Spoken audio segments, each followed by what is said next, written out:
Good evening, I'm Jim Lehrer. On the NewsHour this Tuesday, Elizabeth Farnsworth talks with PLO chief Yasser Arafat. Spencer Michaels reports on California's exploding prison population. Margaret Warner interviews presidential candidate Pat Buchanan. And San Antonio reporter Ramiro Burr tells us about a singer named Selena. It all follows our summary of the day's news. The Senate today voted overwhelmingly to move the U.S. Embassy in Israel from Tel Aviv to Jerusalem. President Clinton opposes such a move. Israel has considered Jerusalem its capital since 1967, but its final status will be officially determined in the Israeli-PLO peace negotiations. The bill approved today sets a May 1999 deadline for the move, but gives the president flexibility in meeting it. The House is yet to vote on the matter. The chairman of the PLO, Yasser Arafat, is in this country for the 50th anniversary of the United Nations. He told the NewsHour he expected Palestinians to have an independent state within 2 years. We'll have Elizabeth Farnsworth's interview with Arafat right after the news summary. And that's it for the news summary tonight. Now it's on to Yasser Arafat, crowded California prisons, Pat Buchanan, and who was Selena?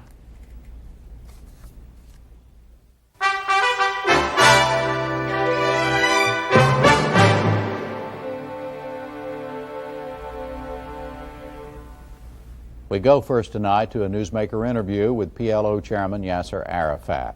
It comes as the Israelis and the Palestinians continue to negotiate about power and security and to look for ways to live together on the West Bank. Elizabeth Farnsworth talked with Chairman Arafat yesterday in New York. Thank you very much for being with us, sir. Thank you. What has happened since the September 28th signing of the self-rule accord? Have the Israeli forces begun to pull out as they promised? They will, according to what had been agreed upon, even after the signing of the agreement, we have some discussions and we have some meetings with the Israelis. And we hope that the withdrawal will start in 28th and 25th of this month. What about the prisoner releases? Has that gone as you hoped? No, especially the women, because the women had to be released according to the agreement, all females. But still, the President Wiseman, is refusing to sign to release 4 girls. He's refusing to sign a release because these are prisoners who are convicted of homicide. And in case this agreement is between me and the Israeli government, and he has to respect it. Mm-hmm. So what can you do about that? Well, I am continuing my efforts. Are you pleased with the agreement? No doubt, because now we are starting the second stage of Oslo agreement. Everybody was thinking that it will be only one stage. Now we had started the second stage, which is very important. Especially, this will enable us to control all our people in the West Bank and Gaza under the Palestinian National Authority, under the Palestinian flag, which is not easy, and this will enable us also to carry on with our election. Let's talk about Hamas for a minute, the Islamic resistance group which had opposed the peace accord and which had carried out suicide bombings in Israel. Newspapers have reported here that you're close to an agreement with Hamas, an agreement under which they would give up their resistance to the accord. Is that true? We were doing all our best to control all these activities. And the same, the Israelis, from their settlers and from their fanatic Israeli groups. So we have the two sides fanatic groups. We have our fanatic groups and they have their fanatic groups. And we are suffering from the two fanatic groups because 2 of them were against the peace process.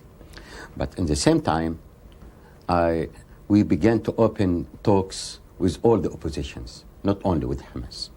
with the Popular Front, with the Democratic Front, with the Arab Front, with the Palestinian Front, with all of them. We open talks. It is a part of our democracy in the Palestinian field. And for your information, we are proud of our democracy. But are the press reports premature in saying that you have reached an agreement with the Hamas group so that they participate in the elections? Not yet. You're still in the process of doing that? Not yet. Do you think that these fanatic groups can derail the peace process? No. You think it's strong enough that it can resist those pressures? We have oppositions, no doubt. We are a democratic area, field, and we are proud of our democracy. But the majority of our people are supporting the peace process. I want to talk just for a minute about human rights. As you know, there have been some criticisms from human rights groups in Israel and in this country and also in Gaza about the Palestinian Authority's handling of human rights. There were special courts set up, and I believe that human rights... I'll tell you why I had done it. The state security courts. Mm-hmm. We had arrested a group, 3 persons, from what's called the Abu Nidal group. Yes, Abu Nidal's group. This is a terrorist organization. And they were planning to assassinate the Palestinian leadership. To assassinate the Palestinian leadership? Yes. And they confessed that during the investigation with them. So we sent them to the court. But how do you... Please. Yes, go ahead, sorry. We sent them to the court. The court had released them. They said it clearly and obviously, even in front of the courts. Yes, we had an instruction to assassinate the Palestinian leadership. So I followed up, and I found that there are some threats against the civilian courts, the civilian judgment. For this, I was obliged to have our security court, state security court, so that to protect the law and not to let anyone to interfere or to threat our judgment. The security is still very tight around you, and are you in as much danger as you ever were? It is not the first time. You have to remember Sharon had mentioned once that he had tried 13 times to assassinate me in his memories. Well, that's what I wondered, if you're in less danger because now you have the peace accord. The same. The same. Can you become an efficient... Let's talk about the government governing in the areas that you're governing right now.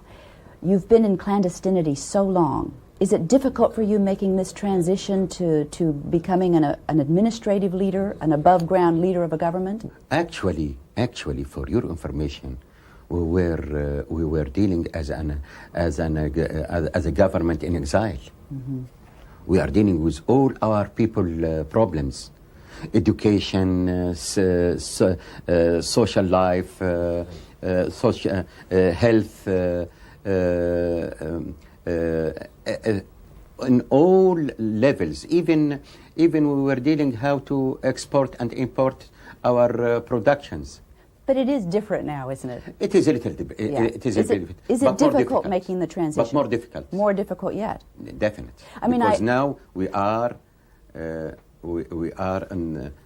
completely responsible for everything concerning our people, from this classroom to how many beds in the hospitals, to the roads, the electricity, water, jobs, creation of jobs, exportation.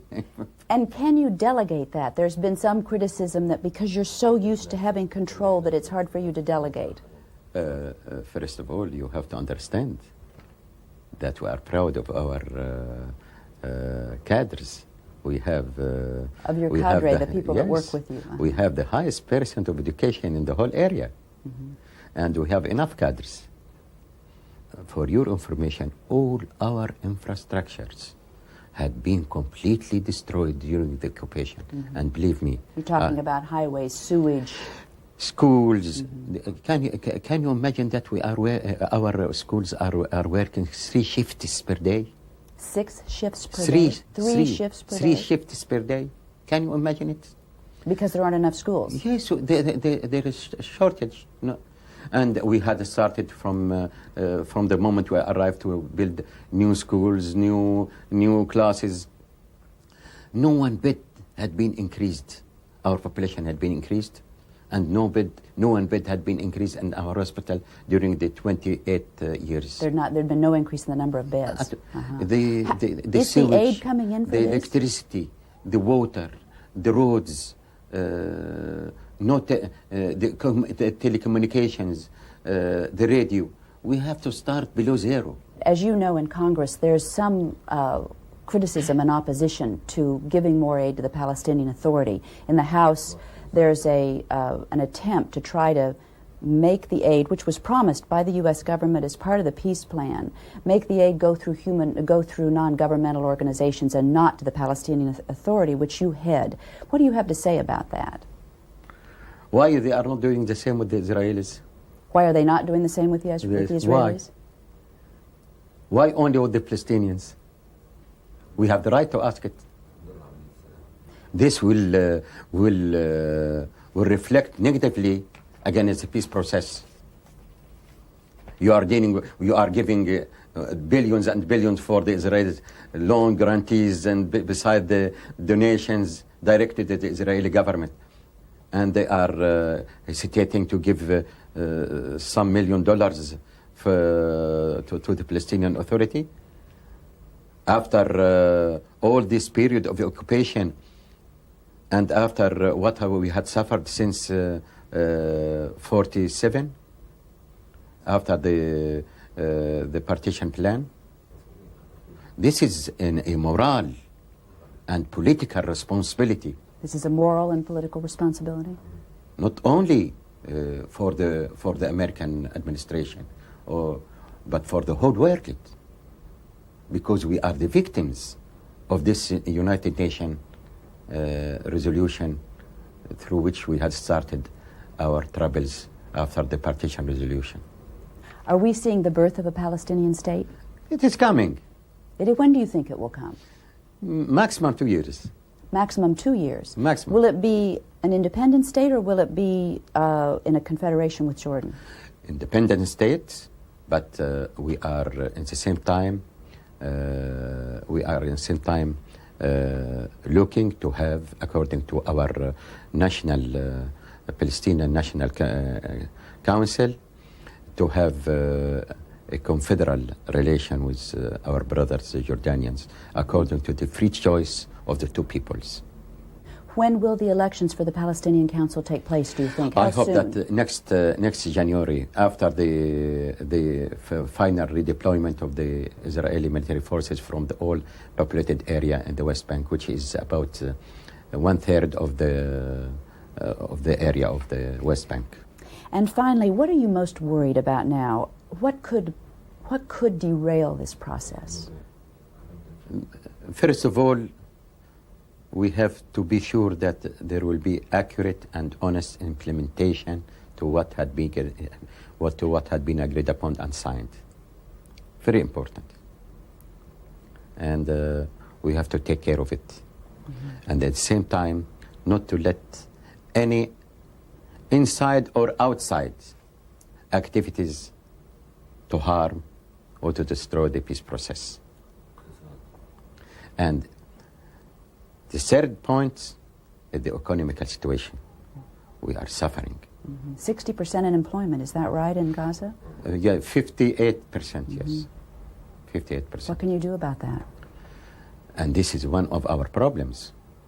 And to let the Congress understand what is the meaning of this.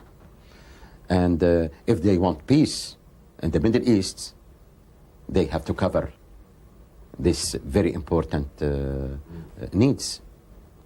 Otherwise, it would reflect negatively on the whole peace process. And for your information, the peace is not only a Palestinian need. The Palestinian need, Israeli need, Arab need, European need, American need, international need. The Middle East is not a spot on the map. It is one of the most important strategic area all over the world. Well, Now, not to forget, beside it, this is the Terra Santa. Holy Land. Terra Santa, the Holy Land. Well, Mr. Chairman, thank you very much for being with us.